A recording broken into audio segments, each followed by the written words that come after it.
Hello and thank you to the Hybrid Fitness Summit for allowing me to talk today. My name's Dr. Phil Price. I am the course lead of the Strength and Conditioning Masters at St Mary's and I'm a senior lecturer in Strength and Conditioning and Biomechanics. And those at the Hybrid Fitness Summit asked me to talk more around long-term programming and to try and link it to Hyrox.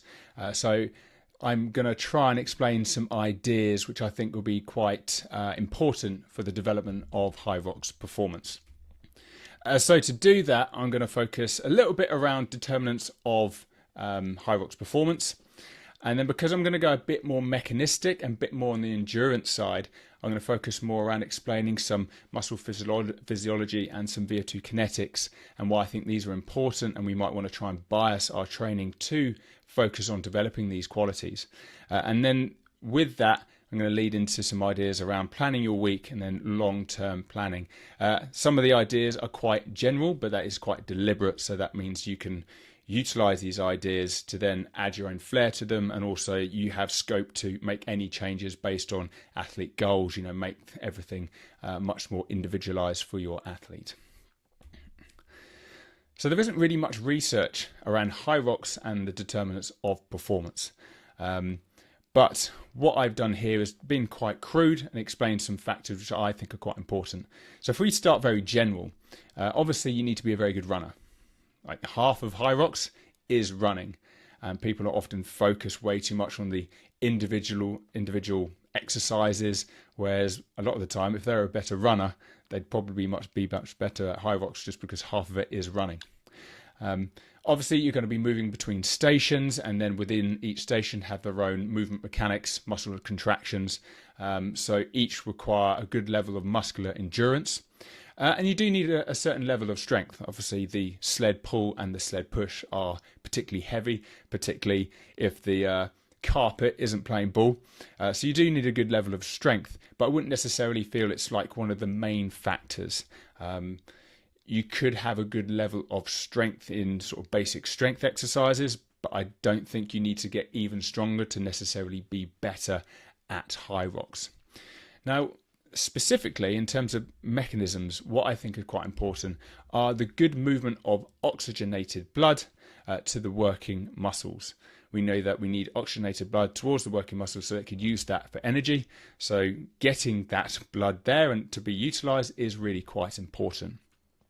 We've also got the economy of movement. If we can perform at higher intensities and have a lower fatigue cost or oxygen cost associated with that, that's going to improve our performance.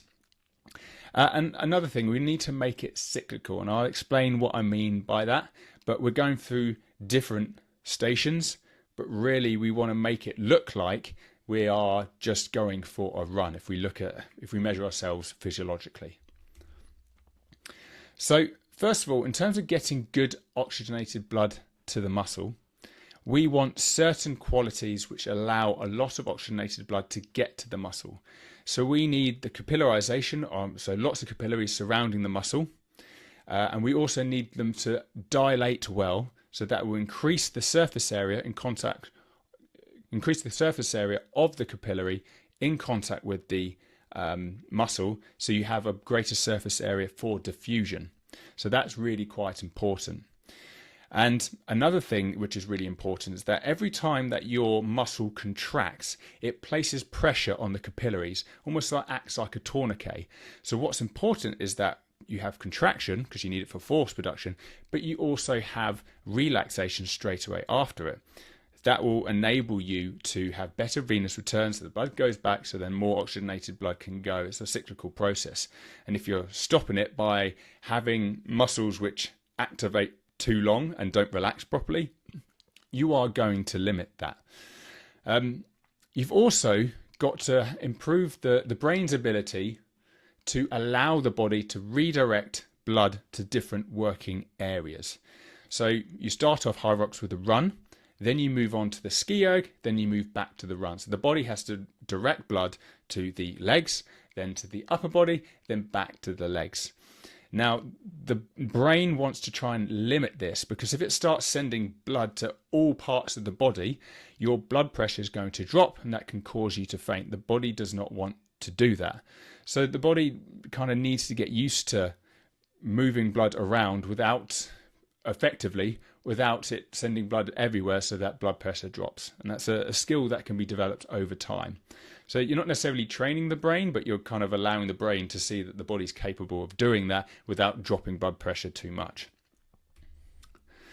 We also want to improve our economy. Now, people are probably familiar with this graph. You've got blood lactate concentration, often done from like a step test, and as you go through increases in intensity, blood lactate increases, and the idea is you've got these two inflection points, threshold 1, threshold 2. There's a number of different terms around these areas, but let's keep it nice and basic for the moment. What we want really is threshold 1 and threshold 2 to be to the right as much as possible, because we don't want a physiological system where as soon as we start doing low intensity exercise, it suddenly starts utilizing anaerobic energy pathways. And you see that quite a lot in CrossFit athletes, especially amateurs, where all they do is high intensity WODs with heavy weights. So the body, even though it's doing low intensity work, it then resorts back to what it's used to, which is using anaerobic sources. We don't particularly want that.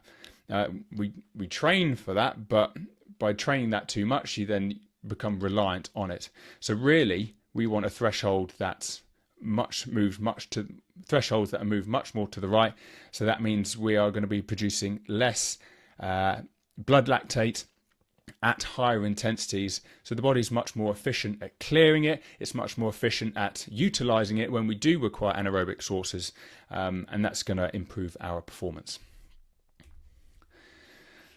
So this is an example of what I mean by make it cyclical. So we've got two examples here, and the green line is muscle oxygen saturation. So obviously when we go through muscular contractions through work, our muscle SMO2, which is what this is, starts to drop because that O2 is being utilized by the muscle. But it's not really the points here, but it's really like the gradient, the direction of work. We don't really want this sudden drop, because what that means is that utilization is completely outstripping oxygen delivery. We kind of want that more equal, or delivery being much higher than utilization. So we've got the resources there if we need it. Because if SMO2 drops way too quickly, we then need to rest to allow the body to get more oxygenated blood to the area. So you can see these two athletes performed the same workout, but the top one went out too fast, requires them to rest to allow muscle oxygen saturation to sort of recover. And they go through that process of work, rest, and you start to see on the screen where it says time, that's where they finish the workout. They finish much later than the second athlete on the bottom, where they've obviously paced it much more appropriately, and that the muscle oxygen saturation decrease is much less steep. So because of that, they don't need to rest. So the actual event looks like they're just going for a run. They haven't gone between loads of different exercises, and it's caused, complete drops in muscle oxygen saturation and that type of thing. So what we want to see really is athlete 2 on the bottom here. If we did Hyrox, we don't want to see athlete 1 where we're working really hard then having to rest, work hard then rest. It's yes, pacing is important here, but also our body's ability to make sure that we're not utilizing too much oxygen, or that utilization is way too much for the amount of oxygen that's getting there, because that's going to limit our performance. So how do we achieve this? So what I would want is us to start biasing certain endurance workouts, which I feel may in turn improve our ability to train these particular adaptations. Like, we want to improve O2 delivery, so we want to have more capillaries that vasodilate well. We need to make sure that our muscles can relax effectively so that we get venous return. We can keep muscle oxygen higher because we've got that cyclical process where we're getting good delivery. We also want to improve movement economy, so good movement of oxygenated blood between the working muscles as you move around going through the different stages of Hyrox. We need that to be good as well, because we're going through different muscular contraction types, which require different energy or have different energy costs. So we need to be good at that as well. And obviously, if we are exercising any type of exercise, running or ski erg or rower at a higher intensity, but we have a reduced oxygen cost with that, we're going to have a better performance. And I think doing these workouts makes us aware of how we perform mechanistically, and from that information we can then make better decisions in terms of how we pace. I'm sure everyone knows that person doing Hyrox. They do the first run really quickly, and then you just see the pace get slower and slower with each run. That's not what you want. You want the pace to be appropriate so that your running paces maintain the same throughout the 8 intervals. So obviously we're going to do our low intensity work. So I've split the graph from previous in half, so you can see at the bottom we've got the RPE scores. So these RPEs might be around 1 to 5. So we've got our low intensity work. So our zone 2 work, which people are more familiar with. So low intensity, just continuous work. That could be on one exercise like a bike, row, whatever it might be, or it could be moving between different exercises. I prefer to try and do this training utilizing exercises which allow you to be much more cyclical. So I stick with like ski erg, running, bike, particularly bike, that type of thing. So you're doing your base work here, and also just a little bit more intense. You start to focus more on your mixed modal work, but the idea is that you're not going to go all out. The idea is you're working through the different stages of exercises and being much more sustainable. So I love using AMRAPs and EMOMs for this, where you're going through the different exercises where you can just get lots of different practice at them, which is going to make you more economical, but it's allowing the body to get better at redirecting blood to the working muscles without the body completely outstripping everything because it's working too hard.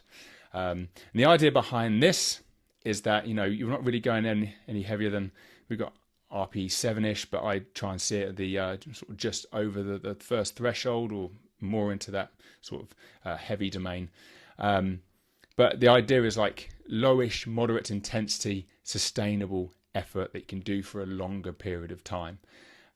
So because of that, the idea is that you can do these types of exercises on multiple days. They don't require lots and lots of recovery afterwards. It's your base. But then obviously we've got our higher intensity exercises where we're going above that, around threshold 2 and above. So people are familiar with threshold training, and the idea behind this is trying to improve lactate utilization and transportation and clearance.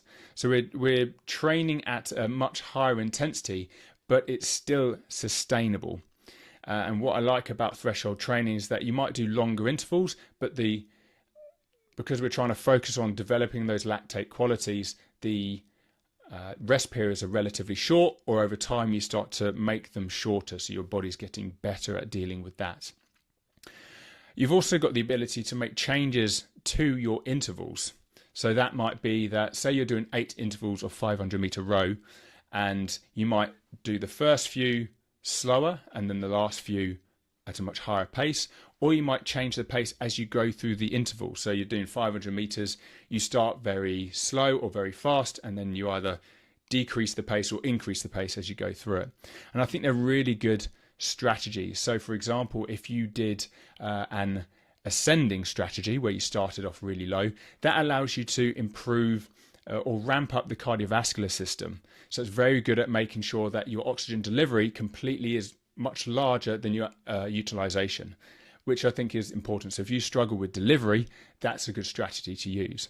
The other way, if you go out really hot and then slowly reduce the intensity, that's good at really training the sort of respiratory system, because you're getting into a situation where utilization completely outstrips delivery. So your lungs, your ventilation system needs to work harder to try and get more oxygen in the body so that they can be transported to the right place.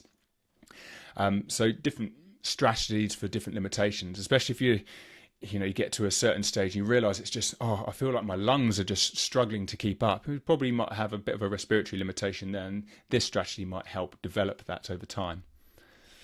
Now, these are high intensity sessions, so they require much more recovery afterwards. So it might be you have 24 hours before you do this type of session again, or even 48 hours.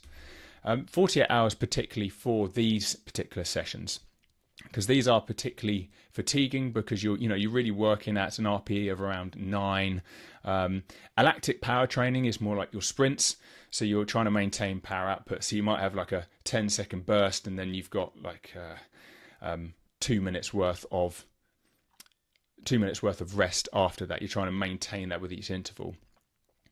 VO2 max interval training is a bit like threshold training, because you've got a block of work for each interval, but you're trying to maintain that pace at a very much higher intensity. Okay, so when you're doing these intensities, muscle oxygen saturation is going to start to really drop, and you're going through intervals which really pushes this.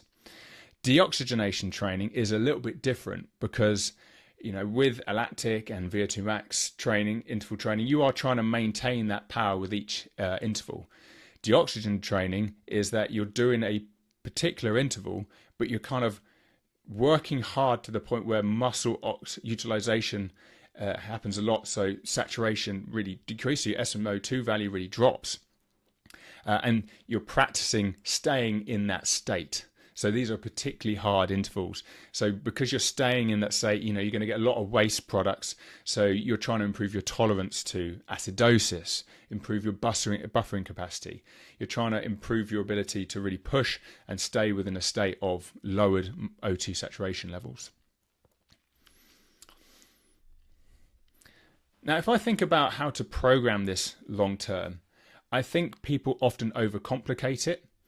And I use these two examples, one by Gordo Byrne, who's a former endurance athlete. He calls it the project. And if you read Niels van der Poel's How to Skate 10K free ebook, he does something very similar.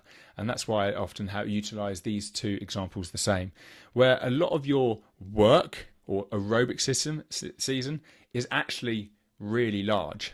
People often are constantly like, okay, they've got their off season and they're in season, but their in season is often the same amount of time as their off season, and a lot of these physiological adaptations take a long time to develop. You need to give it time, so you need to put in the work for several years really before you have a really intense block and then a particular competition that you're trying to peak for.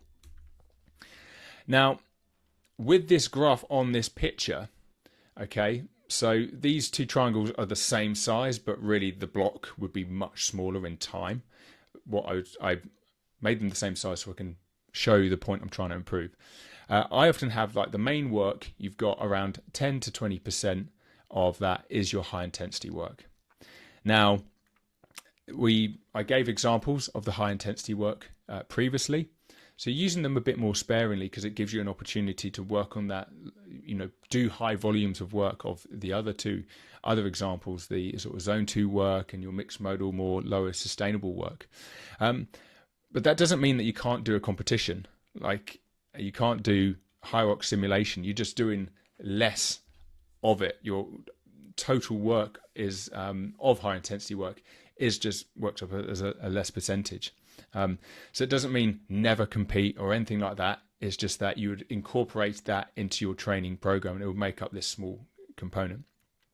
Whereas when you actually go into the block, we need to start ramping this up. You're going to start ramping up maybe some very Hyrox specific workouts that are very similar, not only in structure, but also in intensity. And you're going to do that regularly throughout the week. And this may be difficult to sustain. It is, because you're really pushing it. And that's why this block of work is actually, you only spend a little bit of time in this because it is that high, and it's not sustainable to sustain. So my recommendations to be able to do this is the importance of progressing slowly. So I gave examples that in the aerobic season, you probably do around 10 to 20% of that high intensity work. And then when you ramp it up for the work, that you do around 20 to 50%. Like, that isn't just like, oh, it's week 3 now, we do 30%. Like, you would gradually increase that volume of high intensity work over time. And a lot of that is because of just how people adapt. Like, we need to move away of thinking of progressive overload as like, okay, this week we add 2.5 kilos onto the dumbbell or the barbell, or we increase pace by this much. Like, progressive overload is not the driver of adaptation like that is. Progressive overload is the signal that adaptation had already occurred. So you can add more weight the next week because you adapted to the previous week's work. I find a better way of determining if progressive overload has actually happened is that second week. If you do exactly the same thing, it feels considerably easier. And this, by doing this, it just allows you to progress slower and see how you develop as an athlete, because people develop very differently. Here's a strength example on the left-hand side here. You see athlete 1 sees great increases over the first few weeks, then plateaus. Athlete 2 increases gradually, and athlete 3 doesn't really see much of an increase but just keeps going with it, and then all of a sudden sees a massive increase in performance. Like, how we progress is very differently, and if we're moving too quickly, we're not going to be able to understand how we progress. So I don't really do this example of like, okay, we do 3 weeks of training, we increase the intensity each week, and then we have a deload week. Like, if you're progressing slowly, you can just make auto-regulated judgments of when you do need that deload. It could be week 4, it could be week 8, it could be week 12. If you've progressed slowly, you should be able to just linearly move up and up and up. And then you'll get to a point where actually I need a deload, and we can structure that accordingly. What we also need to do, especially when focusing on planning our week, we need to start consolidating our stresses.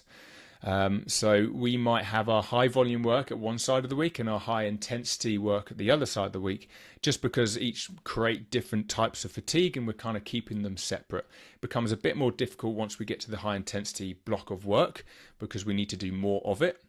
But as a general rule of thumb, this keeps things separate and you start to see less overlap in terms of competing energy systems.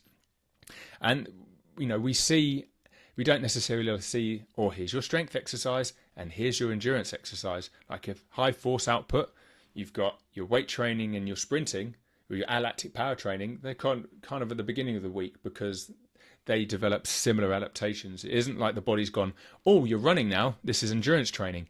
The body doesn't work like that. So that's how we might be able to manipulate the training week.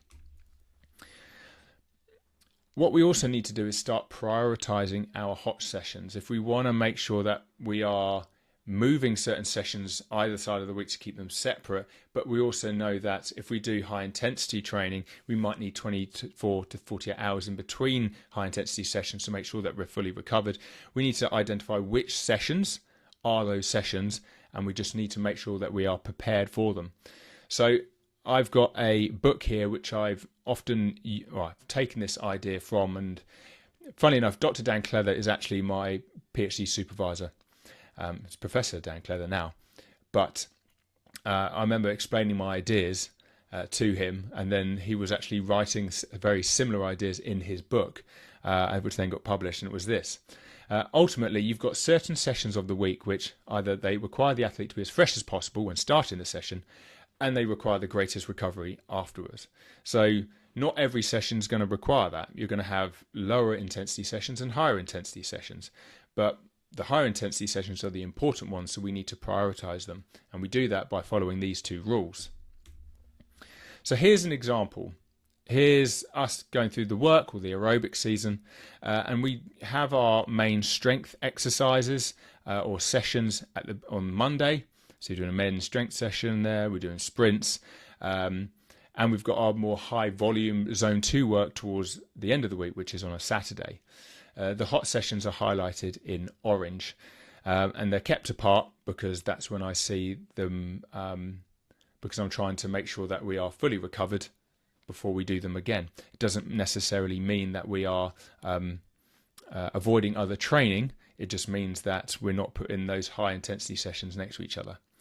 And you can see that around them we've got mixed modal, sustainable efforts, you know, those EMOMs or those AMRAPs where you're not going out too hot, but you're just sustaining, just keeping moving, making everything cyclical. About an RPE7, you know, should be able to do that quite a lot during the week and get practice and improve our economy.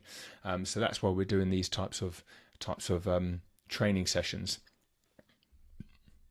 But once we move into the block, they're going to slowly move away because we need to increase the amount of high intensity work that we actually do.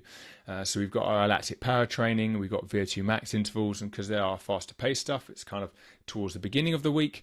And then towards the end of the week, we've got kind of more sustainable efforts like our thresholds, where we're really pushing sort of our buffering, be able to deal with acidosis, to be able to deal with the fact that our muscle oxygenation is really dropping and sort of maintaining that effort. So that's kind of towards the end of the week. So we've got, again, more high intensity sessions which require recovery. So they're all kept apart at least by 24 hours. But we've got the threshold and the deoxygenation intervals kind of one side because they are very similar, different intensities though. And then we've got the more for higher intensity but more rest in between towards the beginning of the week. So overall, the key messages I have really are like, if we want to develop the right physical adaptations, this takes years. You can still compete in those times, but see them as like training sessions and you're trying to build on them. But it takes a lot of submaximal, cyclical and mixed modal work to really get that base, and that takes a lot of time. Then we need to make sure that we are prioritizing our high intensity sessions because we want to make sure that we're fresh going in them and that we're maximizing recovery after them. And the best recovery is a well organized training program. And also the importance of progressing slowly. If we're going to be spending a lot of time in this work phase, we are in no rush. Some physiological adaptations take a long time to develop. So just take time, progress slowly. Progressing slowly doesn't mean train easy. It just means the differences between week to week aren't going to be hugely different. That just sees you progress nice and linearly, and you can make auto-regulated decisions as you go through. So just to finish up, I'm the host of The Progress Theory, which is a podcast, but we have a YouTube channel as well where I discuss many of the ideas you hear today and some more as well. Got much more in the pipeline. But also I wrote a book called The Science of Hybrid Training. That is available from Amazon. I self-published there. So I really recommend checking out those resources. And if you liked the information I presented here and want to learn a bit more about either hybrid performance or human performance, check me out. I'm more active on Instagram at Dr. Phil Price. Thank you very much.